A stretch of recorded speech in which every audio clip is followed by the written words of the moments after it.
Дундын бүс ярилцлага нэвтрүүлгийн шинэ өндөрлөлийн эхний дугаар та бүхэнд хүрэхэд бэлэн боллоо. За эхний дугаартаа бид Улсын их хурлын гишүүн Монгол Ардын намын хяналтын ерхий орны дарга Баярбаатарыг урьж оролцуулж байна. Дундын бүсэд тавтаа морил. За. Дундын бүс гэдэг нэвтрүүлгийн нэр ямар санагдаж байна? Сонин садан сонсогдож байна одоо би анх удаа сонсч шүү дээ. Их хурлын гишүүд хуралдааны ихтэй их хурлаа таньхан бол та бүхний дундын бүс болдог тийм ээ. Монгол Ардын намын дундын бүс нь сая тусаар тогтнолын орны том заландаа болоод өнгөрөөд хоорондоо мэдээлэл солилцоод явах шиг боллоо. Өнөөдөр би тантай хоёр үндсэн сэдвийн хүрээнд ярилцъя гэж бодож байна. Эхнийх нь мэдээж цаг үеийн холбогдлолтой учраас Монгол Ардын намын баг хурал, за дараагийн сонголттой холбоотой асуудал, үүнийг дагсан улс төрийг бас ярмаар байна. Хоёр дахь нь мэдээж өнгөрсөн 7 хоногт танай намын энэ даргын өрсөлдөөний хажуугаар нэг чухал үйл явдал болоод өнгөрлөө л дөө. Хүмүүс төдийлө анзаараагүй болов. Анзаарах нэг нь анзаарсан баг. Энэ бол газрын хуур элементтэй холбоотой холбоотой халдсан бүрэгтэй ордыг цаашид ашиглах юм уу үгүй мүү гэдэг асуудал. Дараа талаар нь явбал халдсан бүрэгтэй ярьчмаар байна. Гэхдээ үзэгчид танай намын асуудлыг арай илүү сонирхож байгаа гэж би бодож байна. Тэгэхээр намын одоо энэ даргын сонгуул өрсөлдөөнтэй холбоотой улс төр эхлээд ярихыг та зөвшөөрч байна. За тэгэх одоо хоёр шал өөр сэдвээр ярих юм байна тийм. Би уг нь өнгөрсөн 7 хоног би танд урилга хөрвүүлэхдээ халдсан бүрэгтэй орд хоёулаа яриа гэдэг асуудал ярьсан. Гэхдээ улс төр одоо 24 цагийн дотор маргааш нөгөөдөө солигдоод байгаа. Ялангуяа танай намын асуудал. Одоо улиралдаа нэг сэтгүүлчид энэ цагаан байшингийн гадаа очдог боллоо тийм ээ. За эхний асуудалд өнгөрсөн хугацаанд цаг хугацааны дараа талаар нь харуул. Өнгөрсөн хугацаанд ерхий сайд болоод их хурлын дарга гэсэн хоёр хүн танай намын даргад өрсөлдөх асуудал яригдсан. Ер нь жоохон муухай харагдлаа л та танай нам. Амар өсгөлэн улсын их хурлын даргыг нүүрсч ингэж улсын их хурлын гишүүн их баяр хэллээ. За түүнтэй холбоотой одоо өөр бусад асуудлууд ингээд үүсэж явж байна. Муухай харагдсан гэдэг дээр та одоо намын гишүүн дээрэс нь хяналтын ерхий орны даргын хувьд ер нь санал нийлэх үү? Санал нийлэхээр барах уу би харамсаж байна гэдгийг илэрхийлсэн. Хэв мэдээллийн байгууллагт ярилцлага өгөхдөө. Өмнө Монгол Ардын нам за би нэг 100 жил миллилитр гэж одоо тэр урт хугацаанд аваад яриад байх вэ. Мэргэжлийн эрдэмтэд судлаачид бол одоо тэр социалист нийгмийн үеийн бас манай намын дотоод зөрчил өрсөлдөөний талаар зүйлүүдийг бол ярьдгийг. Тэгвэл сүүлийн одоо 90 оноос хойш нарсан засаглалт шилжснээс хойшхын 35 жилийн хугацаанд за даа ялангуяа одоо энэ дотроос бүр 1992 оноос хойш гэж үзэх юм бол тэгээ манай нам олон удаа л одоо их хурлаа хоролдуулж, баг хурлаа хоролдуулж намын даргийнхаа сонгуул өрсөлдөөний талаар хилцээ шийдвэрлэж л байсан. Олон ч өрсөлдөөн гарч ирсэн. Баяр дарга, Миягон биеийн гол дарга хоёр өрсөлдөж ил байлаа. Миягон биеийн гол дарга аюур сайхан хоёр өрсөлдөж ил байлаа. Хүрсэх дарга хаян хэрва дарга хоёр өрсөлдөж ил байлаа. Тэгээ өрсөлдөөн дундаас зөв шийдвэр гардаг юм л та ер нь. Зөв шийдвэр гардаг. Тэгээ саяны миний энэ харамсаж гин гэж хэлсэн гол шалтгаан нь өөрөө юу вэ? Ер нь энэ улс төрч гэж хийм бэ. Тэр тусмаа одоо энэ улсын их хурлын гишүүнээр сонгогдоод ажиллаж байгаа. Тэ? Төрийг осодорт орж байгаа улсууд өнөөдөр энэ хэв мэдээллийн хэрэгсэл өөрийн одоо захим сошиал хаяг дээр юм ярьж байгаа ярианыхын сэдв нь өөрөө нэг тийм юм ховын шинжтэй зүйлүүдийг яриад л. Тэгээ энэ нь одоо нэг юм улс төрчид байх эсгүй нэг тийм зүйлийг ингэж нийгэмд гаргаж байгаа надад айгүй харамсамар санагдсан. Өмнөх одоо би түрүүний нэр дурдсан өрсөлдөж исэн одоо манай намын тухайн үеийн лидерүүд бас нэг иймэрхүү зүйлийг ер нь их тийм хэв мэдээллийн хэрэгсэл одоо олон нийтэд бол нэг түгээж ирснийг би бас сандгүй. Дараагийн нэг асуудал нь бол одоо энэ гимбуруугийн асуудал гэж байдаг. Хийн тогтоодог. Хууль шүүхийн байгууллага тогтоодог тийм ээ.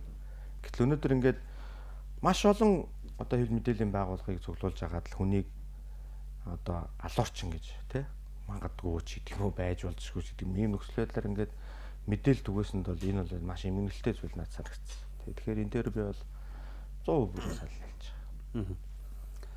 Хоёр нэр дэвшид хоёулаа нэг сул талтай байсан. Таны сая хэлдэгчлэн улсын их хурлын даргын нүүрс ингээд хэлсэн. Дээрээс нь та бас хэлж байна. Хүний амь настай холбоотой асуудлыг бас өндөр тавьсан. Улсын их хурлын даргын сул тал энэ байсан. ялангуяа өөр намын хүн хэлсэн бол тоохгүй л ахал та. Танай намын бас засгийн газрын гишүүнээр ажиллаж исэн хүн ингээ хэлсэн учраас олон нийт хүн түлээж авсан баг. Хоёр дахь нь зандаж тэр дарга. Одоо ялсан намын ялагдсан дарга гэж би бодод байгаа. Тойрогтой ялагдсан тийм ээ. За энэ хоёр сул тал бол мэдээж баг хурал дээр яригдсан баг. Яг энэ хоёртоо одоо нүүрсчин гэдэгтээ амар ус сална. Одоо ялагдсан гэдэгтээ зандаж тэр гэдэг юм уу. Энэ хоёр хүн ер нь намынхандаа ямар тайлбар хэлв?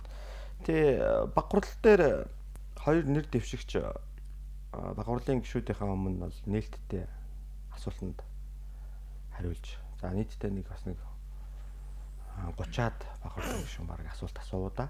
За тэгээд тэрэн дээр хугацаа тавьж байгаа хоёлаа 5 минутын харьцаатай яг нэг асуултанд хоёлаа хоёр өнцгөөс тайлбарлаад ярьсан. За тэр нүүрсчин гэдэгтэй холбоотой асуудлыг бол ер нь асуудлыг бол улсын хурлын дарга Монгол Ардын намын дарга амар уйсгалан өмнө одоо хэл мэдээллийн байгууллагууд дээр нийлээдгүй тайлбар өгсөн. Тэр хүн өөрөө тайлбар өгсөн учраас би бас нэг тэн дээр нэг хайхтар илүү тайлбар хэлэх нь бол хувийн хувьд бол илүү зөвлөө гэж би бодож байна. Ер нь бол хэртнээс төлөвсөн ажил байсан юм а гэдгийг бол өөрөө бол дуурсан шүү дээ. Бараг одоо нүүрсийн сонсгол гэдэг зүйлнээс эхлээд л намгийн нүүрсчин болох гэж олон удаа оролцсон хуулийн хэлтийн байгууллагууд нь холбогдлогүй гэдгийг зарим байгууллагууд нь бичгээр гаргаад өгсөн. Зарим байгууллагууд нь бол огт одоо энэ дээр хариу өгдөггүй ч гэдэг юм уу, шалгалт явуулдаггүй, миний гомдлыг хэлэлцдэггүй гэсэн ийм зүйлийг бол хоёр өнцгөөс бол тухайн үед бол амар уйсгалан дараа тайлбарлаж ярина лээ. Тий. Тэгэхээр тэр хүн бол одоо илүү тайлбар өгсөн учраас сая бол баг хурал дээр бол өөрөө тэрийг бас маш сайн баг хурлын гишүүдэд бол ойлгуулсан. Тий. Яагаад намайг ингэв гэдэг байдал дээр ч өөрөө тайлбарлаж бас ярих шиг болно лээ. Тий. За зандан читар даргын хувьд бол яг би тэр хүнийг бол хувь ус төрчийн хувьд те яг хувь зандан читар гэдэг хүнийх нь хувьд бол хүндэлтгий. Өнөөдөр бас Монгол Ардын намын нэг лидер мөн үгүй л мөн багхгүй. Тэгээ дээрээс нь зандан читар даргын одоо өөрийнх нь улс төрийн хөгжлөөс илүүтэйгээр хувь хүний хөгжлийн асуудал тийм ээ. Өөрийнх нь одоо тэр оюуны хөрөнгө оруулалтыг хийдэг, өөрийгөө хөгжүүлдэг ийм зүйлүүд нь бол бас манай намд л бас байдаг том ололт байхгүй юу. Тийм тэр агуулгаараа бол би бас зандан читар даргын хувь хүнийх нь хүндэлдэг. Тэр хүний дээр тойрогт ялагдсан гэдэг асуудал бол нэг талаасаа зарчим мөн үгүй мөн багхгүй юу. Хэрвээ бид нар цаашдаа сонгуульд ялагдаж ирчээд ерөнхий сайд болоод ч юм уу эсвэл нэг өдөрт галт мөчөл эрхлээд төрд нэг өдөрт галт мөчөл эрхлээд явах боломжтой болдгоо сонгуульд орсолдож яах. Тэрний оронд өөр яриа өөрөө хийж агаад тэр ажил хийсэн тэр үстэй. Яг би зүгээр танаас энэ хоёр сул тал дээр ямар тайлбар хэлсэн бэ гэж л яг намынханда хэвлэл мэдээллийн хэрэгсэл олон нийтэд хэлж байгаа үгнээсээ өөр илүү гүн гүнзгий юм ярьсан. За тэгээд ер нь зандан читар дарга бол өөрөө бодлогоо яриад өөрийнх нь одоо бас улсын хурлын дарга байхдаа хийж хэрэгжүүлсэн ажлууд энэ үндсэн хуулийн нэмэлт өөрчлөлтгээд олон зүйлүүдийг бол одоо танилцуулж яриад явж байгаа юм. Тэр хүний ярианы төвчний одоо тэр асуудлууд нь зөв зүйтэй бодлого дэвшүүлээ явж байгаа. Тэгээ 10 ударгаар нь гэдэг шиг нэг тойрон хүрээлж байгаа нэг баг байна. Тий. Одоо энэ улсын хурлын гишүү байсан бөгөөд байгаа улсуудаас бүрдсэн.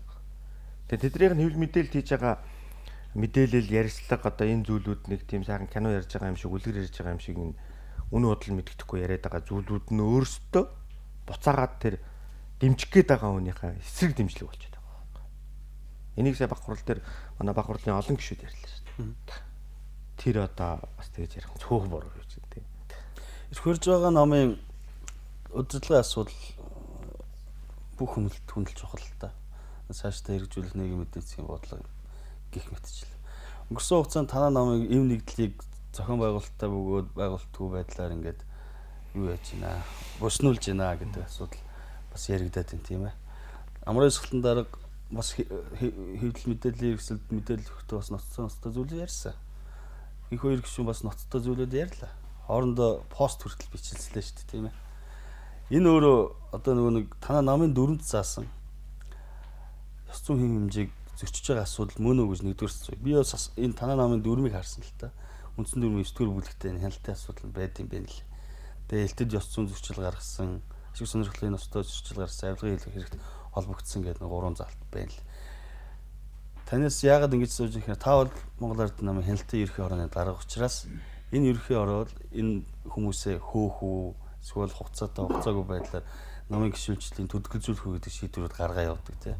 Яг өнгөрсөн хугацаанд болсон энэ асуудлууд дээр за амар өсгөлнч дээр, зандан шатарч дээр, инх хоёрч дээр одоо та хэлж штэ. Хэрэгтэй хэрэггүй гишүүн байсан байгаагүй хүмүүс байна. Энэ хүмүүстэй тэгээд хариуцлага тооцож чадах юм уу? Тэ хариуцлагыг бол тооцож чаддаг улс төрийн нам шүү дээ. Тэгээд нэг талаасаа ингээд хариуцлага тооцъёгээд шаарддаг. Иргэдч намын гишүүдч. За ингээд хариуцлагын тооцоод явхаар нөгөө талаасаа хэлмэгдүүлэлт явлаа гэж ярьдаг. Айгүй хэцүү байхгүй юу? Бараг зүгээр ээж хат хэлбэлүүлчлээ гэдэг ингээд яриад байна. Гэтэл эндээс иргэд буюу намын гишүүд ер нь энэ улс төрийн түвшнээс юу нэхэд байгаа юм? Хариуцлага нэхэд байгаа шүү дээ. Энэ хариуцлага алдсан улсуудаа хариуцлага тооцооч гэдэг идэг. Гэхдээ тооцохоор нь буцаагаад энэ талаас нь та нар хүн хэлмэгдүүллээ гэдэг ингээд яриад байдаг байхгүй. Тэгэхээр эн чинь аливаа асуудлыг ингээд нухацтай хандаж нэгээд олон хэмжиж нэг огтл гэдэг зарчмаар явах хэрэгтэй. Нэг хоёрт би өөрөө хяналтын ерөнхий орог ахалж байгаа байсан ч гэсэн би хамтан шийдвэр гаргана. Хэдэн хүнд? 21. Хувь хүний байр суурь гэдэг зүйлийг бол илэрхийлж болох боловч хяналтын ерөнхий ороонд дарга гэдэг агуулгаар энэ асуудал хамаагүй байр суурь илэрхийлэх нь надад өөрөө бас тийм эрх байхгүй гэж ойлгож болно. Гэтэ хяналтын ерөнхий ороонд 21 хүндээ та одоо эдгээртэй хариуцлага тооцоо хурлаа зарлаа гэж хэлэх ёстой. Хурлыг бол би зарлана. Гэхдээ сая би одоо мэдээлэл өргөжүүлэх гэдэг. Баг хурлын гишүүд маш олноор сая хариуцлах асуудал ярьлаа. Ялангуяа энх хоёр гишүүн дээр. Бүр илт тод одоо зааланд хяналтын ерөнхий ороонд дарга хариуцлага тооцооч энэ хүндээ. Одоо манай цогт гэрэл баг хурлын гишүүн цогт гэрэл бол одоо бүр нилээдгүй ширүүн өнгөсөөр дууралаа. Бусад зарим гишүүд нь бол энэ хариуцлагын асуудлаа яриач гэдэг шаардлагыг тавилаа. Нямдуур дарга надтай уулзлаа. Манай одоо Цэндийн нямдуур дарга хууль зүйн саадсан улсын хурлын гишүүн асан. За тэр хүн бол одоо баг нилээ хатуугаар хэллээ ш надад. Хариуцлага тооцож чадахгүй хүн бол баг танаа ороо татан буухцсан дээр үжтэй гэж хэлсэн. Юу нь бол тийш шүү дээ. Яагаад өдөө болтол хариуцлага тооцдог юм бэ? Баярат дарга гэдэг. Тэгээ би заалуулаа би нэг нөхтэй. За улсын хурлын дарга хамар эсгэлэн Монгол Ардын намын баг хурлын гишүүнийхээ зүгээс бол нэлээд гомдол гомдол байсан. Хиний нэр? Өөрийнхөө нэр дээр өөрөө хариуцгаа зураад хин нэгнээр дамжуулаагүй шүү дээ тэр хүн. Шууд над руу одоо хяналтын ерөнхий орон дарга руу хяналтын ороонд хандаж энэ инквайри гэдэг хүнд бол ажиллах асуудал ярьж байгаа ч гэж. Одоо энэ хоёр гишүүнийг гэдэг яах юм? Хяналтын ерөнхий авч. За би өнөөдөр нэг юм бид нар шүү дээ одоо та хүн санаж байгаа бол улсын хурлын сонгуул 24 оны улсын хурлын сонгуул болоход нэг нэр дэвшигч нартайгаа нэг юм хариуцлагын гэрээгэд байгуулж ирснийг санаж байна. Одоо би өнөөдөр эндээс гараад яг тэр хариуцлагын гэрээ гэдэг зүйл дээр инквайри гишүүн өөрөө гарч зарсан байгаа юм.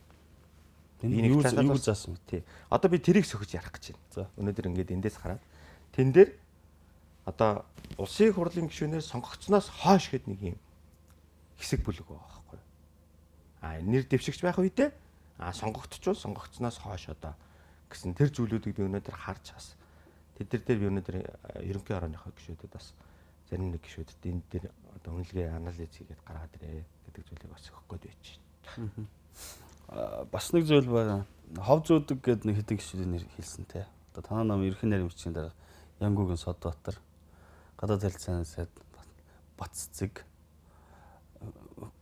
хөдөөж хүн сайд J2 тийм ээ.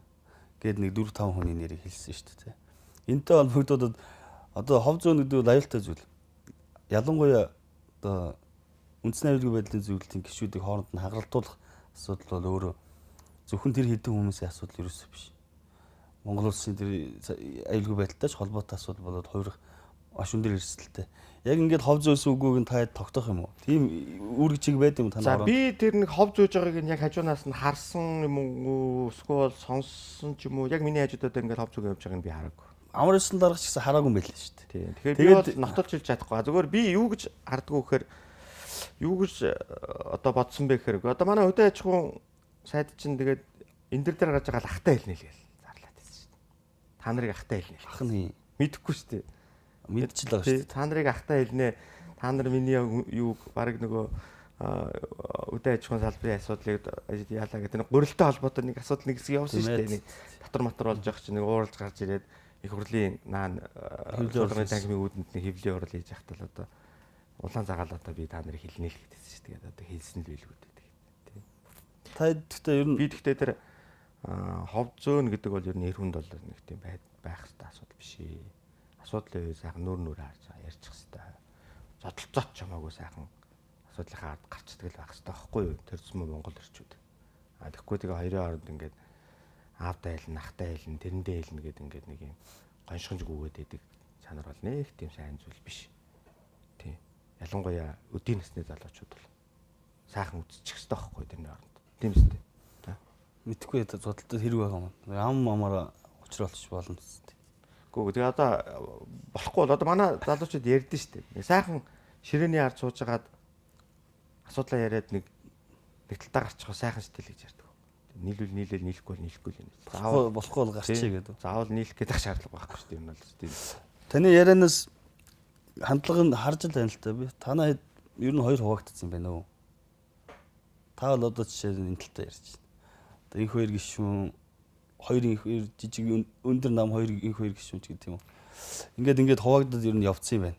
Бах хурлын асуудал яг ингээд нэр дэвшигчт нь ингээд тайлбар хэлээд явсан юм байна тийм ээ. Ингээд гишүүдтэй асуултаа хариултаа явсан. Бас нэг асуудал бас яригдсан. Бах хурлын 49 гишүүнийг ингээд чөлөөлөөд оронд нь ингээд томилох асуудал ярьсан байна шүү дээ. Жагсаалтынхныгаа бөөрлөгсөө гэдэг яриа мэдээл гараад ирсэн. Яг л тэрэ эдгээр одоо намынхаа төлөө олон жил зүтгэсэн хүмүүсийн оронд жагсаалтаар орж ирчээд бах хурлын гишүүн болоод санал эрэхтэй оролцсон юм бэ гэдэг яриа гарсан. Тийм юм болсон юм болоогүй. Нэг тийм бөөрлөг манай улс төрийн соёл биш та бас манай намын гишүүч бас нэг тийм хүн бөөрлөхөөд ингээд нэг тийм яриад идэг бас тийм соёлтой тийм соёлгүй улсууд бол биш шүү. Өмнөх үед нь бөөрлөгчсэн тохиолдол байгаа юм. Би одоо нүдээр хараагүй учраас зүгээр ер нь түрүүн таачсан бол хэлж энэ дээр хуваагдал гэж. Би одоо парламентод улсын хурлын гишүүнээр сонгогдож ороод би л одоо бас жагсаалтын нэг гишүүн шүү дээ. Намаагаас хяналтын ерхий орооны дарга аль нэг талд нь орж болохгүй. Болохгүй. Би ороогүй. Гэхдээ би одоо энэ наатгач ярих гэж. Би парламентод ороод 1 жил боллоо. Энэ 1 жилийн хугацаанд би маш олон зүйлийг таньмаас мэдэрлээ. Өнөөдөр энэ өмнө байсан энэ 76-ыг би бүгдийг үгүйсгэж байгаа юм биш шүү. Энэ 8 удаагийн парламентыг бүгдийг үгүйсгэж. Энэ парламентод хийж бүтээсэн, хэрэгжүүлсэн олон зүйлүүд байгаа. Сайн талууд. Тэгвэл яагаад 76-ыг 126 болсон юм бэ гэдэг асуудал надад яг мэдрэгдсэн. Зүгээр л тохиролцооны парламентууд. Тохиролцоо ойлголцол гэж хоёр үг үүдэн шүү. Энэ парламентууд ойлголцол байхгүй болсон юм. Зүгээр тохирдог л болсон юм. Тэг өнөөдөр ингээд 126-ыг чинь 81 гишүүн шинэ гишүүн байгаа шүү дээ. Үлдсэн өнгөрсөн. За энэ дотроос манай намын хэд байгаа юм би бас тий. За ингээд үзэхээр яг нэг юм контраст үүснэз. 76-ад цууцсан шинээр орж ирсэн 126-ыг гэх юм. Энэ шилжилт явагдаад байгаа байхгүй. Шилжилт. Тэг ингээд нэг юм хоорондоо ингээд нэг нөгөөдөлөө мэдээж ингээд 3 4 5 сонгогдсон улсууд нөгөө парламентаа суудсан бас нэг арах байгаа штэ. Ахарах гад. Бас нэг ингээд нэг юм 76-гийн за парламент бол ийм байдгүй шүү залуучуудаа. Бас нэг зарчимтай байгаараа ч гэдэг юм нэг юм зүйлүүдийг ингээд яриад байгаа даа. Гэтэл энэ талд нь байгаа залуучууд нь өөрсдийнхөө үзэл байр суурь дээр. Тийм байдгүй маа гэд. Тэгж яриулгээд ингээд хоорондоо уцчих. Хоорондоо. Үл ойлголцлын юм болоод байгаа байхгүй. Энэ буруу биш зөв шүү дээ. Ингэж яагаад эн чинь энэ шилжилт явагдаад дуусах хэрэгтэй байхгүй. Дуусах хэрэгтэй. Тэгэхээр энийг магадгүй хуваагдал гэж хараад байгаа юм. Хуваагдал. Энэ намын даргын саяны сонгуулийн санал хураалтад энэ жагсаалтын гишүүд ялангуяа энэ 49 хүн хэржийн дараа. За би тэрийг одоо сайн мэдэхгүй байна. Ер нь бол нууц санал хураалт гэдэг чинь нууцл явагддаг хаа. Миний баримтлагдаг байр суурь нэг тийм хүн багц огцоор нэг хайрцаглаад тах гэдэг сонирм биш. Их харин манай бах хурал дээр айгүй сонин үзэгдэл гарлаа тийм ээ. Дархан, Орхон гэсэн хоёр аймгийн бах хурлын гишүүд санал хайрцаглагдаад санал өгөөг. Хичнээн одоо бүр 2 цаг бид нар зааландаа орж ирээч гэж. Тэнд 300-аад намын баг хурлын гишүүн суудсан. Дархныхан, Орхоныхан орж ирээд Төв аймаг 3. Яг Төвийн бүс угааж. Тийм. Орж ирээ саналаа өгөөч. Ядаж та нар бидний хүндэтгээч хийгээд хит хитэн удаа зарим улсын хурлын гишүүд ороод үгүй тэр намын цагаан байранд нэг өрөөнд суугаад байгаа байхгүй юу? За байж Дархан, Орхон, Төв аймаг. Тийм. Засгийн газрын гишүүд би бодож ин л та жавхлан сая сангийн сайд юм тий. Дамдны юм бас Дархан, Орхон тийм байна тий. Тийм. Хөдөө аж ахуй сайд. Хөдөө аж ахуй сайд. Батлууд сайд. Тийм. Бас Төвийн бүс. Тийм. За энэ 3 байна тий. Тийм. 4 байна. 4 үү? Тий. 4-т нь Батлуудыг оруулж ирээд батлууд тий. Дамдны юм. Жавхлан. Инх хоёр. их хоёр. Дөрөв. За тодорхой юм тий. Тэгээ би хэлж байгаа. Баг хурлын гишүүд чинь 18 нас хүрсэн Монгол Улсын хуулиар бүрэн одоо эрх зүйн чадамжтай усаад үсттэй. Тэр хүн өөрөө яагаад толгоогоор орж санал авахгүй вэ? Энийний нөгөө агуулга юу гэхээр би таны асуултанд хариулах гэж байна. Тэр жагсаалтаар орж исэн гэдэг улсын хурлын гишүүдийг бид нар хайрцаглаагүй. Зүгээр санал авах. Тий. Ер нь тэгээд муухай штэ. Дөнгөж анх баг хуралд орж ирээд ингээд баг хурлын гишүүнээр сонгогдоод байж хат нь хайрцаглах юм уу? Хүнд анханасаа үзүүлж байгаа өдөр жишээний буруу байх юм уу? Улс төрийн намыг бид нар ил тод шилэн нээлттэй болгоё гэдэл яриад байгаа зүгээр ам төдий өрөө байх юм уу?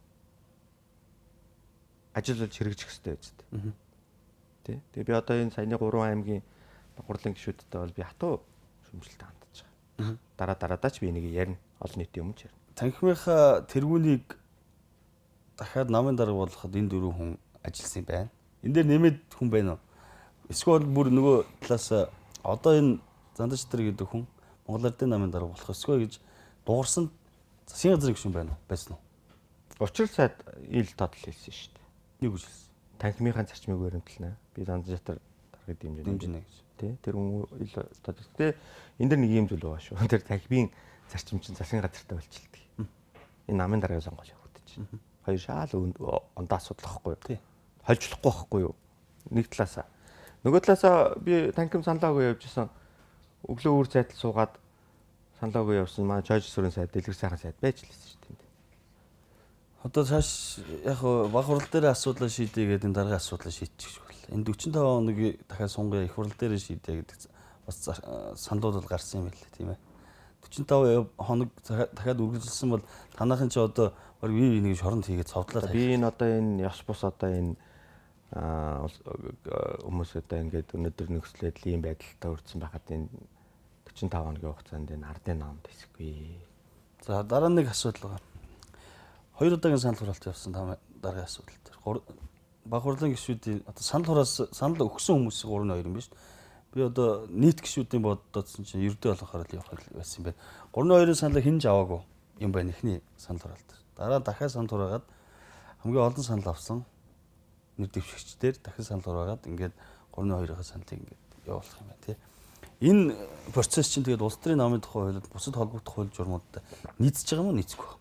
Танаа намын хуулийн хэлцээний дарга гэсэн үнийг залуу гарчаад энэ бол ингээд нийцэхээргүй явчлаа гэдэг зүйлийг яриад л шүү дээ. Янз бүрийн талаас нь тайлбарж явах л байна.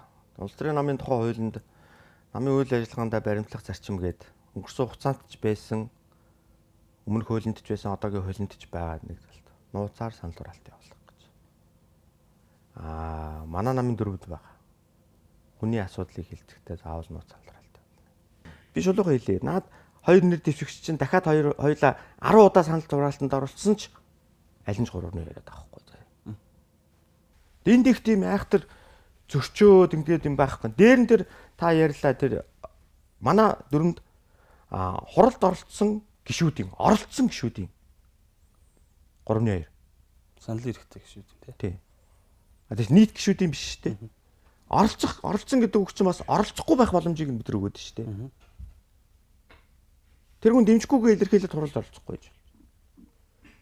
Тэ? Тэгтэл өнөөдөр сая манай баг хурлын тэр 321 хүн санал хураалтанд оролцлоо шүү дээ. Манай баг хурлын эрс чинь 321-ээрээ бүрддэг.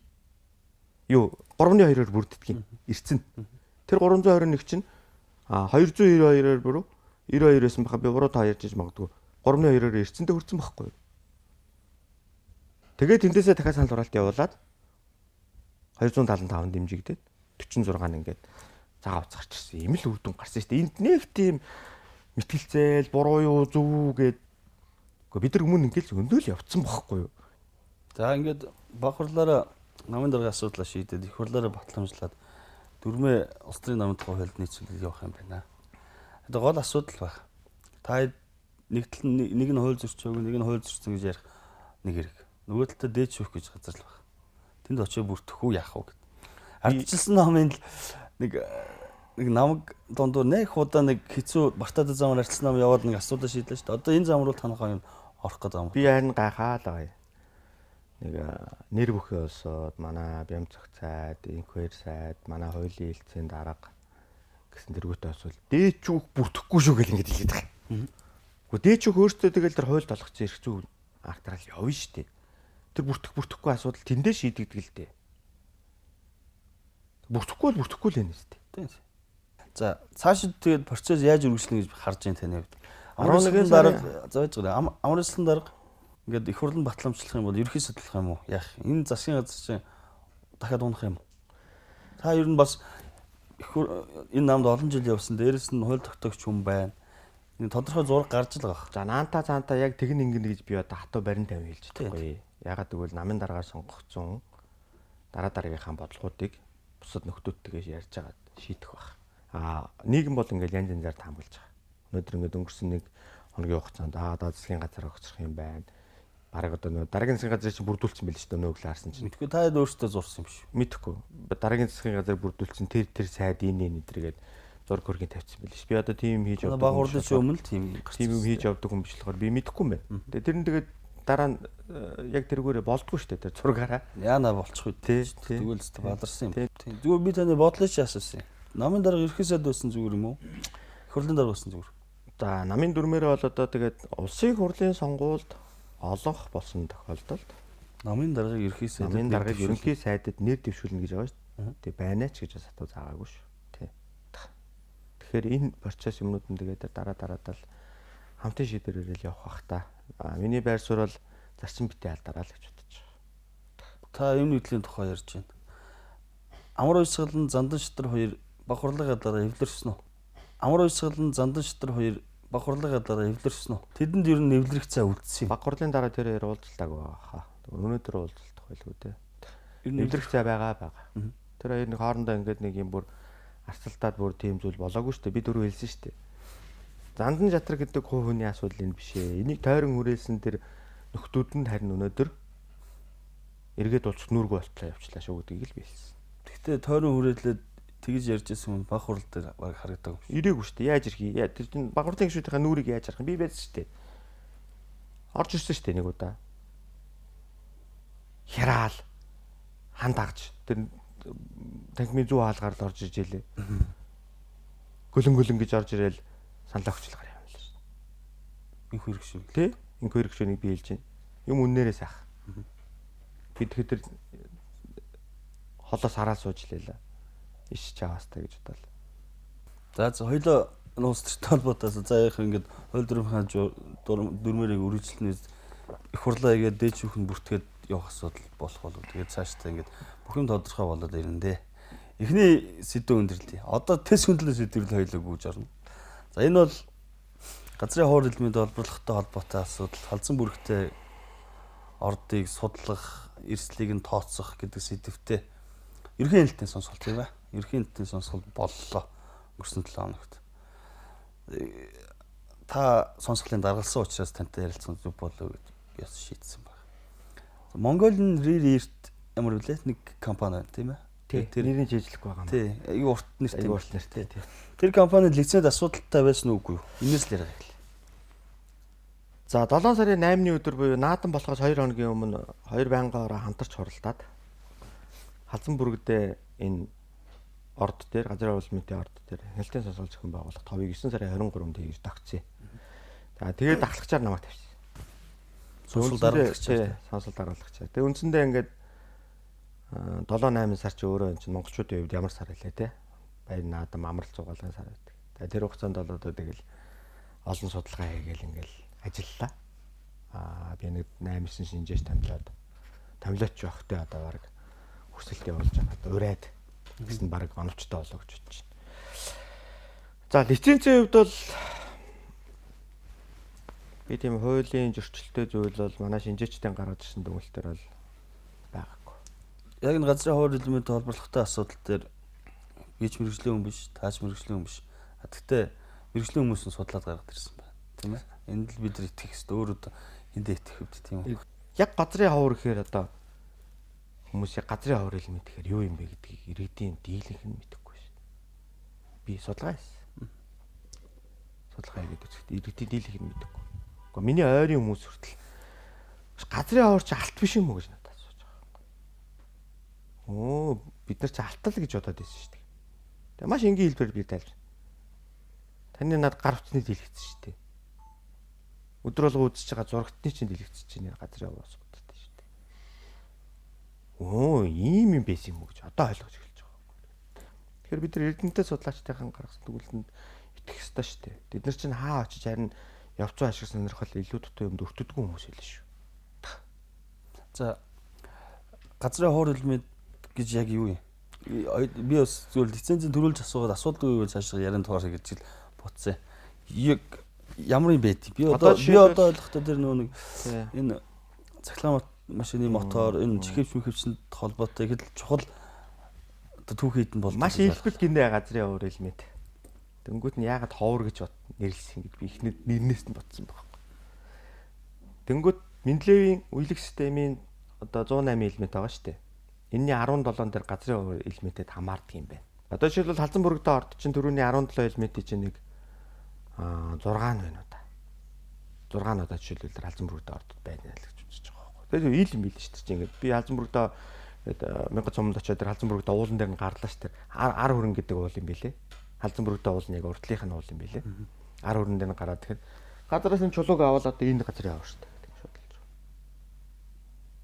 Одоо энэ ингээд газрын хавар нь байхгүй гэдэг. Тэгэхээр эн чинь ерөөс газрын хаврыг юу гэж ойлгох вэ гэхээр ерөөс юм соронзлог шинжийг одоо бүтээгдэхүүнийг үлд гардаг юм энэ газрын хавраас. Одоо жишээлбэл хамгийн наазах нь брус машины чинь батарей, мотор тий? За бид дөрөв гар утасны дэлгэц босод одоо би автомашин дээр бүр ингэж харуулсан шүү дээ. Гэрлэнд нь хүртэл газрын хавар орсон байхгүй. Их гэрэлтэнд ер нь автомашинаас ороогийн баг байхгүй. Газрын хавар ороогүй. За хамгийн гол асуудал нь юу гэхээр одоо жишээлбэл онгоцны нөгөө нэг мотор ордог нөгөө чипүүд газрын хавраас бүрддэг байхгүй. Яадаг вэхээр одоо ингээд онгоц хөөрөхт чинь асар өндөр ачаал аваад баг утаа маань саагаал явдаг штеп. Өндөр аваад явхад тэр өндөр ачааллыг даадаг зүйл чинь энэ газрын хавар байхгүй. Тэр өндөр халаалт тий? Тэр хүүтэн, тэр агаарын хүүтэн мүтэн гэдэг энэ зүйлүүдийг дааж ажиллаж чаддаг тэр хүчтэй соронзлог зүйлийг энэ газрын хавраас гаргаж чаддаг. Тэгэхээр нэг дэлхийн зах зээл дээр өөрөө энэ нэг үнэтэй зүйл болж хувирч байгаа байхгүй. Дээр нь одоо нөгөө сая наадмын өмнө боллоо те эдийн засгийн форум боллоо шүү дээ. Тэн дээр нөгөө олон улсын судлаачд ирээд эрдэнэтэд судлаачд ирээд бизнесийн төлөөлөлгээд олон зүйлүүд ирээд ингээд тэр форумыг бүтэн ажиллалаа л. Тэн дээр ингээд нэг сэдв дээр ингээд ярина л шүү дээ. Одоо ирээдүйн 30 жилийн газрын хаврын төлөв гэдэг үсгээд эрэлтийг 100% гэж үзэх юм бол өнөөдрийн дэрлэгийн зах зээл газрын хавар олборлоод нийлүүлж байгаа нийлүүлэлт нь 25% нь л хүрнэ гэж байгаа байхгүй. Цаана дахиад 75% хэрэгцээ үүснэ гэж. Үүснэ. А гэтэл энэ 25%-ийнх нь бараг 90%-ийг нь зөвхөн бүгд 8 гектар тусна. Тэндээс юу ойлгосон? Бид нар ч нэг өнгөрсөн хугацаанд нөгөө Америк хятад бие биендээ эдийн засгийн хориг арга хэмжээ тавилаа. Хоорондын худалдааны дайн бие биендээ онцгой дотор мотор гэдэг нэг асар олон юм болж исэн доо. Газрын хуур элементээс болж эвлэрлүү, тохирлоо тий. Тэгэхээр чин тэр ерөөсөө хятад яасан гэхээр газрын хавар бол зогсооч юм билээ шүү дээ. Дэлхийн зах зээл гаргахаа. Тэнгүү дэлхийн зах зээл газрын хаврын нэг эрэлтэн бүр улам ихсэл буцаад нөгөө хятадтайгаа тохирлоон төрх хэмжээнд очиж байгаа байхгүй. Ойлголцол төрх хэмжээнд очиж. Удадгүй юм билээ харин тэр. Дорхноо нөгөөдүүлэн тэгээд за одоо надад ч ойлголцъя гэл ингээд. Ягаад гэвэл тэнд маш том тийм үйлдвэрлэлүүд нь зогсох гээд байгаа байхгүй. Тэгэхээр энэ газрын хавар чинь дэлхийн зах зээл дээр өөрөө ямар хэрэгцээтэй бүтээгдэхүүн бэ? Тэгээ энэ өнөөдөр баг Монголд байж байгаа нь баг нэг талаараа маш том завшаан байхгүй. Тий. За миний судалснаар Монгол улсын хэмжээнд 7 орд дээр хайгуулт хийж байгаа юм байна. Газрын хуур элементээ. Энээс хамгийн их нөөцтэй нь одоо бид нэр одоо халзан бүрэгтэй орд юм байна. За тэгвэл Монгол улсын эдийн засагт ямар нөлөө үзүүлэх гэдэг л чухал асуудал ч тийм. Өнөөдөр бид нар ч нэгдүгürt олборлолт гэдгийг өсгөж яригдаг байгаа шүү. Тийм. За зөвхөн хайгуулын шатнд тавьж байгаа. Нөөц тогтоох шатнд тавьж байгаа. За эдийн засагт үзүүлэх өр нөлөө бол хоёр янзаар яригддаг юм билээ. Одоо нэгснээ өмнө нэг хийсэн тэзүү байд юм байна. Одоо жишээл газрын хавар гэдэг ингээд тэр ар хөрөнгөний юм уул байна л да. Ил уурхай олборлолт. Одоо жишээл яаж олборлох вэ гэдэг асуудлаас эхэлж байгаа байхгүй тийм. Тэр гүний мүний асуудал байхгүй шүү дээ. Технологийн асуудал. Технологи нь ерөөс ил уурхай. За тэрийг зөвхөн ингээд олборлоод зөөвөл яах вэ гэдэг асуудал. эдийн засагт маш бага үр нөлөө үзүүлнэ. Хоёр шатны баяжуулалт хийгээд одоо нэмэн үртгшин гэсэн бүтээгдэхүүн болгоод гаргуул яах вэ? Ганцхан жишээ л. Түрүүний хэллээ шүү дээ, шууд олборлоод ингээд зөөл л дээ, тий. Тэгвэл 1 тонн $600. Тонн. 1 тонн. Хоёр шатны баяжуулалт хийгээд гаргая л да, тий. 1 кг нь $55-аас $62. 1 кг. 1 кг ч тий. Хоёр шатны баяжуулалт хийгээд. Тэгээ энэ халзан бүрэг даавар чинь нэг үйл ажиллагаа явуулах одоогийн нөөцөөр бол 30 жил гэж. 30 жил ажиллах. 30 жил ажиллана. Тэгээд тэр хоёр баяжуулах үйлдвэрийнхаа нөгөө юугаас боловсруулсан нэг 1.5 тэрбум долларын юу юм болов уу гэж би харсан шүү дээ. Төсөөл юм байна гэж харсан. Тий. Тэгээд тэр хоёр баяжуулах үйлдвэр байна. Агшны баяжуулах, тий. Агшны баяжуулах. Тэгээд тэр үйлдвэрээ яг тэр бүс нутагт нь барих юм билээ. Бараг тэр уулынхаа хажууд барих юм уу та би тэгж ойлгосон. Тэгэхээр нөгөө хаягдлахгүй юм билээ. Хаягдл гарахгүй юм билээ л тий. Шууд ингээл гараад баяжуулалт хийгдээл. Тэгэхээр яаж явуул бидэрт ашигтай. Шууд ухаад ачаал явуулаад тонны $600 зараад тахна ашигтай байна уу? Ашгүй бол хоёр шатны анхан шатны баяжуулалт, хоёр шатны баяжуулалтаа хийгээд эсэлтлийн явуулаад килограммын $55-аас $62 зарах нь илүү ашигтай байна уу? Тэр ойлгомжтой. Энэ гол асуудал байгаад энэ иргэдийн эсрүүцэл асуудал байна. Танаа сонсгол дээр 60 гаруй хүн ирэх шиг бодлоо. Гэхдээ 1000 сумын иргэд 500 хүн харагдсан. Энэ өөрөө төсөл чинь Ховд аймгийн 1000 сумд байгаа төсөл шүү дээ. Гэтэ эсэргүүцэж байгаа иргэд ямар ч тохиолдолд буруудах ямар ч арга байхгүй. Буруудах болохгүй. Тий. Үнэн бодит мэдээллээрээ яг мэдээлэл өгөх ёстой хэсэг нь өгж гинөө гэдэг л асуудал байна. За 1000 сумаас би нэг 50 хүнийг оролцуулъя гээд зардлын шийдээд ингээд ирсэн. Тэгээд 50 хүн бол ирсэн гэж би ойлгож байгаа. За Ховд аймгийн төвөөс нь бас нэг 15 хүн ирж, нийтдээ нэг Ховд аймгаас нэг 65 хүн ирж оролцсон. Гэхдээ би тэр сонсгол нэг 10 гаруй цаг үргэлжилсэн юм аа.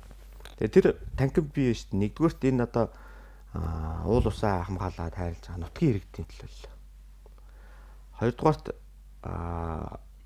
тухайн орон нутгийн одоо төрийн албаагчдын төлөө өнгөрсөн хугацаанд хийж ирж ажил хийж байна. За гуравдугаарт энэ салбарын буюу бодлогын одоо төрийн албаны бусад салбарын улсны тэ тэргээд нэг усуудыг байлгалаа. За улсын хурлын гишүүдийг байлгалаа. Дээр нь одоо бид нар нөгөө янз бүрээр л хэлээд байдаг нэг хаанч биш эсэргүүцчихэд нэг хэсэг хүмүүс байгаа шүү дээ. Ураан дээр явж илээдэг, гурилан дээр явж илээдэг, газрын хавар дээрч явж илээдэг гэдэг шиг ингээд тэдний төлөө л орж ирлээ бас. Эдгээр усуудыг ингээд нэг танкинд би нэг 10 цаг ингээд мэдээлж үлэх гэж тэр 10 цаг ингээд тэдрийг сонсож нийтдээ би 60 хүнээр би өгүүлсэн. 60 хүнээр өгүүлсэн. Нэг ч хүний би эрхийг хаагүй. Тэгээ тэрийгээ би хил мэдээллийн байгууллага шууд дамжуулалт явуулаад энэ олон нийт энийг юу гэж ойлгох. Ер нь өнөөдөр зүгээр шулуухан л хэлээ те. Сайхан тас усаар нь ялгаад харагдъя л гэж бодсон. Тэг. Яг мэрэгжлийн хүмүүсээс яриа аваад сурчлага хийсэн зөндөл хэвлэл мэдээллийн байгууллагууд байсан. Тэр дунд нэг бид нар одоо нэг юм яамар. Та яг ингээд хаанч эсэргүүцэж идэг хүмүүс орнуудаг төрийн бүгдийг нэг тагим цуглуулсан байна шүү дээ. Хүмүүс нь ярьж л байна. Халзан мөрөгдөр дээр очсон чинь уран эсэргүүцчихсэн хүмүүс байсан. Би тэр гайх чинь гэдэг зүйлийг бас зарим мэрэгчлэтнүүд бол хэлээд явсан. Одоо ингээд яриулаад байх. Одоо нэг талтай гармаар байгаа. Том дүслүүдээ одоо үндэсний эрх ашигын одоо хүндсэн эдийн засагт маш ач холбогдолтой бүх талаараа ач холбогдолтой гадаад харилцаач гэсэн. Ийм том төслүүдэд гацаагааддаг хүмүүсээ бид ингээд байлгаад байх юм. Ер нь одоо нэг шалгадаг газрууд шалгаад нэг дүрм журам гаргуул яа. Шалгадаг газар нь шалгадсан байлээ. Би бас нууцын төвшөнд ганц нэг мэдээлэл авсан. Санхүүжилт нь хаанаас байдгийг ч хүртэл гэдэг юм зүгээс тодорхой төвшөнд мэдээ юу нууцын төвшөнд бол бас байт юм лээ. Би энийг бол надад л ярих байхгүй. Хамгийн гол асуудал нь явуулах ёстой бид нар энэ төслүүдэд хэрэгжүүлэх ёстой. Тэгвэл өнөөдөр бид нар хэрэгжүүлнэ гэж ярихаас илүүтэйгээр бодлого тодорхойлох гэж байгаа юм. Одоо бид түр хэллээ шүү дээ. Жишээлбэл хууль эрх зүйн орчин дээр зөрчилтэй байгаа. Энийг нэг талдаа гарга. Дээр нь одоо шүү дээ. Энэ иргэдийг буруутгахгүй байгаа гол үндэслэл нь юу гэхээр иргэд чинь итгэл алдаад байна. Гэгээмэн зүгээр бушуухан та нар энийг чинь ухаа сайхан амьдруулад өгийгээд амлаад идэг. Буцаад нөгөө байгаль орчинд сөргөнлөөдөө зүйл хийцэн иргэдийнх нь амьдрал дээшлээгүй. Инхээр чинь иргэд чинь итгэл алдраад байгаа байхгүй юу? Хариуцлагатай уулуурхаа гэж юу нэг юу хэлээд байгаа юм. Оновчтой тодорхойлт өнөөдөр байдгүй юм биш үү? Манай хууль зүйн орчинд.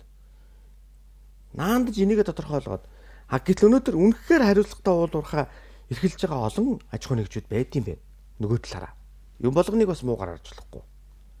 Тэгэхээр энэ юу гэсэн үгээр миний хэлэх гээд байгаа зүйл тэр тухайн бүс нутгийн иргэд дэд хүртэх хувь хэмжээг хуульчлах хэрэгтэй юм байна гэж хэлсэн шүү дээ. Бүр хуульчлаад өгөх хэрэгтэй. Сэтгэл санаанд нийцсэн байдлаар шүү дээ. Хуульчилж тэр улсууд за үнэхээр өнөөдөр энэ ордыг ашигласнаар манай сум, манай аймаг, бидний амьдрал хэрхэн яаж дээшлэх үү гэдгийг хууль эрх зүйн орчинд бид тусгаж ирэх хэрэгтэй. Өнгөрсөн хугацаанд нэг тийм амлалтын шинжтэй явцсан байгаа байхгүй. Тэгээ итгэлийг алдчихсан. Тэгэхээр тэр иргэдийг буруутгах болохгүй. За тэр саяны таны ярьсан тэр янз бүрийн юм дээр эсэргүүцээ яваад идэг гэдэг улсуудтай бол одоо арай өөр шугамар ажилласан дэр хэлгүй. Төр бол бодлогоо гаргаад асуудал руугаа урагшаа хараад би түрүү нэг томьёол хэлээд байгаа шүү дээ. Тохиролцоо ойлголцол гэж хоёр юм байна. Тохиролцоо биш ойлголцлоор нь ажилладаг байгаа байхгүй. Ойлголцол чухал. Өнгөрсөн хугацаанд одоо жишээлбэл халзан бүрэгдээ орд дээр төсөл хэрэгжүүлэгч аж ахуй нэгж иргэн гэсэн хоёр зүйлийн ойлголцол байхгүй болсон байгаа байхгүй. Ойлголцол байхгүй болоод энд нэг аж ахуй нэгж нь баахан хөрөнгө зарцуулаад хайгуул хийгээд байдаг. Тэгтэл энд нь иргэдний эсэргүүцэж орж ирэл замыг хаагаад л эндээс нөгөө түрүүний таны хэлсэн нөгөө ураан дээр байжсэн улсууд нь дахиж очиж нөгөө нутгийн иргэдийн тархийг угаагаал эсэргүүцэлд урайлал. Одоо жишээлбэл тэр сонсгол дээр одоо бид нар цааш анхаарах ёстой зүйлүүд байлаа шүү дээ. Зарим нэг улсууд бол айгүй муу зүйл төрхирж ийл шүү дээ. Бослого өмнө самуунд баг төрхирж ийл шүү дээ. Энэ бод байж болохгүй зүйл шүү. Үхэн ална гэдэл шүү дээ. Яа нэг хэлээ хар дугалга тутах нь би хүртэл одоо зант хэл төрчихсөн л явж байгаа шүү дээ. Тэ алан шүү л гэж хэлсэн юм уу? Тэгс. Тэ. Тэгэхээр одоо тэгэл эдгээр зүйлүүд ийм зүйлүүдийг бид нар байж ийм энэ чи бид нар ч нэг л ирэх ашиг. Улсын ирэх ашиг гэдэг юм дээр л тулж байгаа болохсон шүү. Өөр зүйл юу ч байхгүй. Тэгэхээр энэ бодлогуудаа илүү тодорхойлоод энэ ойлголцлыг илүү төвшөнд нэмэгдүүлээд ингээд нэг ажил явах юм бол хаана сэтгэл хангамжтай байх хэрэгтэй л гэж үзсэн. Хаана. Тэг. Яг би зүгээр тэр төрхирж байгаа буруу мэдээлэлээр хангаж байгаа хүмүүс бол яг зүгээр энгийн чин хүсэлтэй байгаа иргэдийг маш буруу зүйл рүү явуулаад байна да гэж зүгээр хар. Тэр ингээд тэлээд байх маш буруу. Тэлж байгаа тэр одоо гацаагч гэж яриад байгаа шүү дээ сүлд те. Эднэрийг бас нэгдэлт нь бас гаргаад яваасаа гэж би хүсэж байгаа. За тэр яг тэг хэд газрууд нь анхаарал явж байгаа гэдэг. Тойргийн гишүүд нь ямар байр суурьтай байна. Би бол одоо Инхбатын Бодрмаа гишүүн бол эрс эсэргүүцэж байгаа байр суурьтай байгааг сонссон. Тэгээ тойргийн гишүүдээс би нэг хайхтаа санал асуусангүй дээ.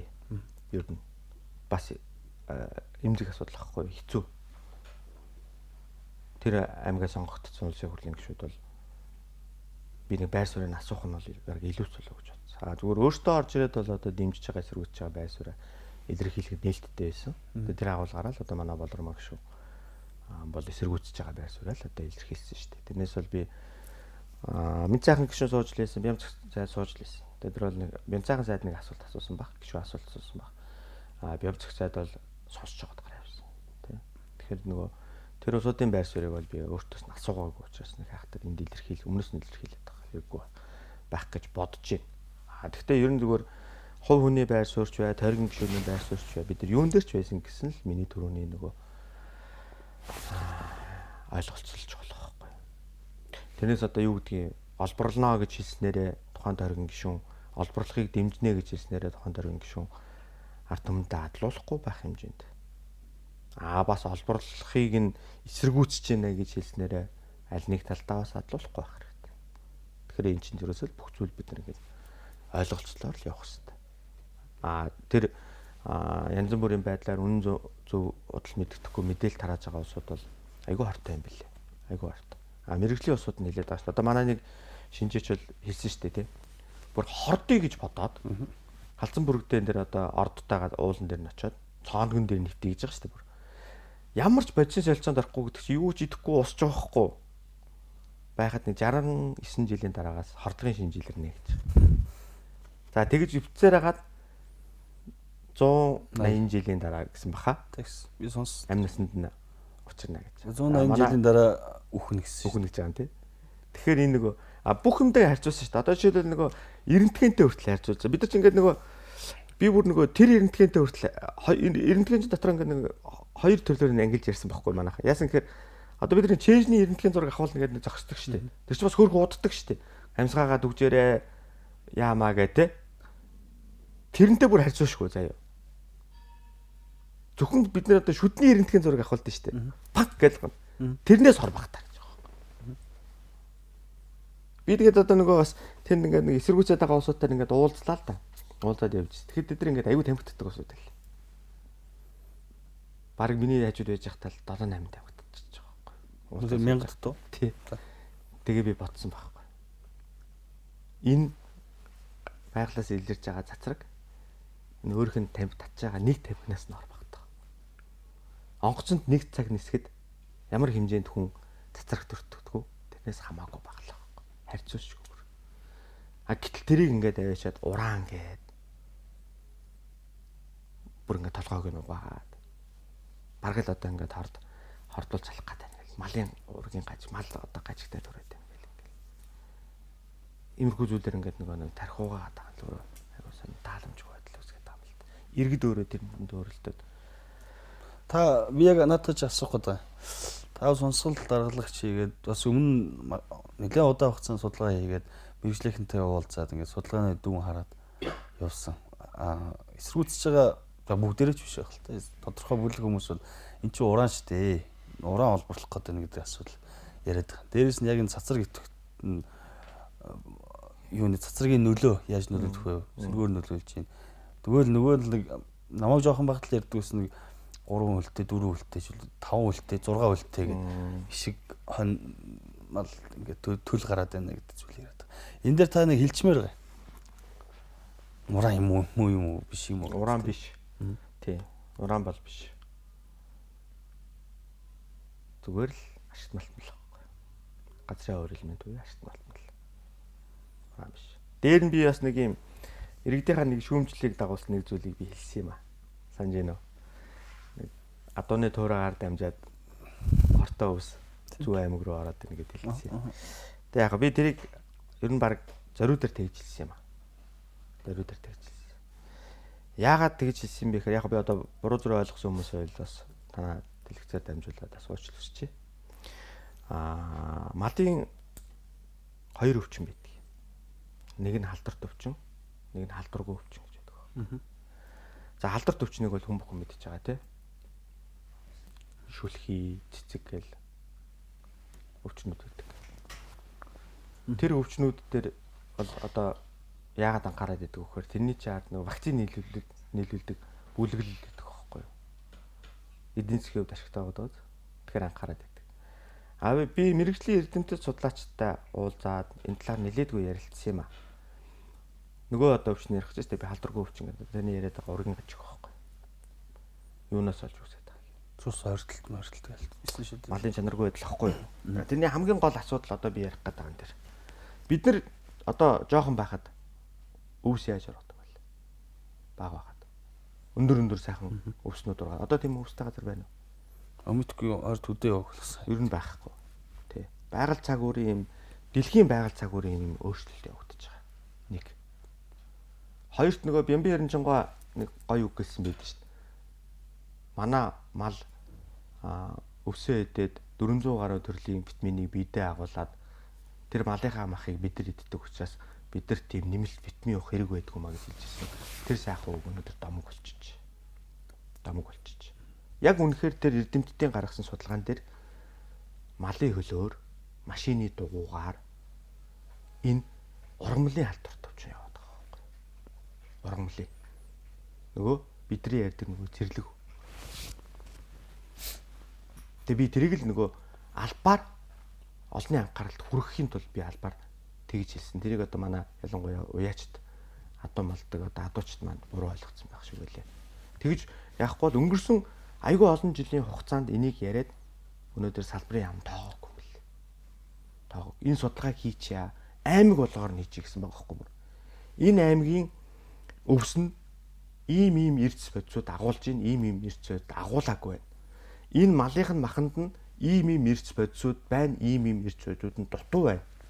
Тэгэхээр цаашдаа бид нар энийг сайжруулахын тулд зөвхөн одоо ховд аймаг дээр ихэд бид нар ийм зүйлүүд дээр анхаарах шаардлага байна гэдэг юмыг гаргачиа гэдэг ингээд эрдэмтэд судлаачид маш олон удаа хандсан мэрэгжлийн байгууллаганд байхгүй. Хөдлөөгүй. Гэтэл нөгөө талдаа нөгөө вакцины нийлүүлэх зүйл дээр бол хангалттай. 40-50 тэрбумаар нь хөрөнгө суулгаад ингээд малаа хариулжүүлнэ гэдэг. Гэтэл жинхэнэ устгалч нь энд явагдаад байгаа байхгүй. Энд тэр машины дугуйгаар дамжиж очисон тэр ургамлын халдвар буюу тэр өвсний халдвар нь очиод тэнд нөгөө шин тижээлтэй өвсийг устгаад оронд нь ам бүхтэй нөгөө зэрлэг ургамлууд ихээр ургаж байгаа байхгүй. Дээр нь цөлжилт. Тэгээ мал нөгөө өвсийн зэрлэг өсөж өгөхгүй тул тэр чинь идэн штэ. Идээд нөгөө одоо олон улсын судлаачдын гаргасан зүйлээр манай Монголын одоо зарим нутгийн энэ малын юм дээр жишээлбэл жис дутуу байна, цайр дутуу байна гэдэг ингээд эрс үтсийн дутагдлыг гаргаад ирсэн юм л. Тэгэхээр бид нар энэ малаач нарж сайжлаад бид нар бүгд мах идэж байгаа үстэй. Малын мах идэж байгаа шүү дээ. Яг ямар мах идэж байгаа гэдэг асуулт. Амт нь гоё л доо. Гэхдээ тэрэн дотор өнөөдөр яг тэр мал өөрийнхөө авах хэвээр ирцээ аваад тэрийг хандаа шингээсэн байна гэдэг асуудал. Тэгэхээр цаана маш том асуудал байсан учраас би энийг бараг шулуух хэлгээд албаар олонний анхаарлын төвд аваачих гэж ярьсан юм аа. Натаа бол нэг санал зөрөхгүй байх гэж байгаа. Сайн зүйл дээр бол малчид ялангуяа. За одоо сонсголоос гараад санал дүгнэлтээ яах юм байнгын орон төрүүлээд энэ ордыг ашиглах үгүй юу гэдгийг хизээ шийдэх юм. За байнгын орооны гишүүдл шийдэндээ. Би бол тайлангаа тавина. Дүгнэлтэд танилцуулна. Энэ 7 хоногт дүгнэлтэн дээр нэлээдгүй сууж ажиллана. Шинжээч нартайгаа зүг ажиллана. Тэгээд эх 7 хоногоос ч тэрний дараагийн 7 хоног дээр байнгын ороонд 2 байнгын ороонд танилцуулна. Байнгын ороод эндээс үндэслээд тогтоол бодлох болов гэж харж байгаа. Тэгээд ямар тогтоол авах юм мэдээж одоо манай улсын хурлын гишүүд гэхдээ дийлэнх нь бол ер нь газрын оролцоомжтой явуулах хэрэгтэй гэдэг байрсууд дээр байлээ дээ. Би бас уулзалтад саналуудыг сонсоод явж байгаа. Тэг ер нь сонсгол үзээд манай сонсгол дээр ч бас яг хатаа ингээд суугаад бүтэн суусан нэлээд хэдэн гишүүд байгаа шүү дээ. Манай Уянгаа гишүүн, тэ Шижир гишүүн, Лодоо самбуу гишүүн, Замира гишүүн, Зол жаргал гишүүн гэдэг манай Батэржийн Батэрдны гишүүн өдргээд ингээд гишүүд айгүй идэвхтэй оролцож суусан гишүүд байгаа. Үнэхээр энд анхаарал хандуулж ач холбогдлох гээд байгаа байхгүй юу? Цаашаа одоо үнэхээр энэ Монгол улсад яаж одоо геополитик эзэн засгийн өдөр өгөөчтэйг нь хараад энийг бас нэг дэмжих талаас нь ямар байр суурь, ямар гарц гаргалгаа гэдгийг бас олох гээд явж байгаа гишүүд байж байна. Нэг төсөл явуучвал ард нь үр дүнг нь мэдрээд яаж эсэргүүцэх гэдэг ер нь хүмүүс мэддэг болчихно доо. Тий, явуулах нь их чухал. Гэхдээ энэ өнөөдөр бид нар шийдвэр гаргаад маргааш явах гэдэг зүйл байхгүй шүү дээ. Тий. Энд чинь баг одоо би зүгээр судлаад үзэхэд эн чинь өнөөдөр бид шийдвэр гаргахад 4-5 жилийн дараа эхлэх үү. Тийм л юм байна. Тэгээ нэг юм энэгээр нэг юм амьдрдаг нэг юм хэсэг болцоод байгаад байгаа юм байна лээ. Яаж хийж яагаад одоо энэ нэг аж ахуйг хийжсэн 5 дүүр авчихсан. Ингэж урдуур нь ажлын саад болгож зогсоож байгаад нэг өөр ажлыг бүтээж хийсэн энэ гэсэн. Одоо би мянгат сумынханд одоо жишээл одоо энэ уран буюу энэ Улаанбаатархын иргэд өөрсдөө ярьж та нар биднийг хортоо гэж ярьсан аргаар манай сумын эдийн засгийг хаачлаа шүү дээ. Малыг авахгүй гэсэн. Одоо би мянгатынхан бити тэгээсэй л гэж бодож байна. Мянгат сумаасаа тэр хар хөрөн гэдэг бол 20 км-ийн зайтай. Гэтэл шинжээчд юу гэж яаж яах вэ? Хамгийн холдоо нөлөөллийн бүсийг бүр хамгийн максимум тавихад 10 км гэж ярьж байгаа. Тэрнээс ч ойрхондоо баг энэ газрын хуврын нөлөөллийн бус бол хол байж чадахгүй гэж байгаа юм. Хол байж чадахгүй. Тэгэхээр эдгээр зүйлүүд ингэж байгаа учраас нэг юм бусдын үгэнд автаж энэ сум орон нутгаа бити охироосаа буцаад нөгөө сумынхаа харин ч эсрэгээрээ би ховдыг би ингээд энэ том төслүүд хэрэгжээд би энэ ховд аймаг бодохгүй юм усын төсөв бүрдүүлдэг нэг аймгийн нэг болох болов уу гэж би харж байгаа шүү дээ. Өшөөтийн уурхаа өнөөдөр ховд аймгийн дотоодын нийт бүтээгдэхүүн 40-с дээш бүрдүүлж байна. Тухайн үед өшөөтийн уурхаа яаж л эсэргүүцэж ийлээ да. Одоо тэгтэл эсрэгээр Эрдэнэ бүрэнгийн бүтээн байгуулалт. Усан цахилгаан станц. Эхлээд явчихлаа. Дээр нь газрын хуврын баяжуулалтын үйлдвэрүүдэд тэндээ байгуулад ингээд олборлоод хажууд нь нөгөө цементний үйлдвэр байж байна. Тэгэхэд энэ ховд аймгийн ирээдүйн хөгжүүл энэ эдийн засгийн нөхцөл байдлын өсөх боломжууд нь бүгд байж тийм аймаг өнөөдөр байхгүй шүү дээ. Манай 21 аймаг дотор. Тийм биз? Дорногов аймаг өнөөдөр ингээд бүх бүтээн байгуулалтыг өөрлөгөө татчих ш тэнд. нөгөө бензиний үйлдвэрүүд чинь тэндээ барья гээл те. Ингээл ингэж яхад аймагуй чинь тийм юм татаад байгаа байхгүй. Тэгэхэд ховдынхаа харин энэ дээр бүр зөв бодол агуулж байгаа, зөв байр сууриас хандж байгаа. Аймгаа хөгжүүлэх, сумаа хөгжүүлэх, ажлын байр нэмэгдүүлэх тал дээр илүү ойлголцол төрх нь надад илүү үр дүнтэй болов гэж харагдсан шүү. Хоёулагийн ярилцах цагийн төрөд өндөрлж байна. Хоёр сэдвээр элен даалангүй ярилцсан танд баярлалаа. А гэхдээ яг энэ сонсголтой холбоотой асуудал төр аливаа төслүүд тэр дундаа уулуурхайн төсөл болгон дээр битгий сонсгол хийгээд байгаасаа гэж хүсэж байна. Тийм учраас бодлого та бүхэн мань гаргаасаа. Тэр ирэх нь та бүхэнд байгаа. За дундын бүс ярилцлага нэвтрүүлэгт оролцсон танд баярлалаа. За баярлалаа. Урьж орж ирсэн та бүхэнд баярлалаа. За баярлалаа.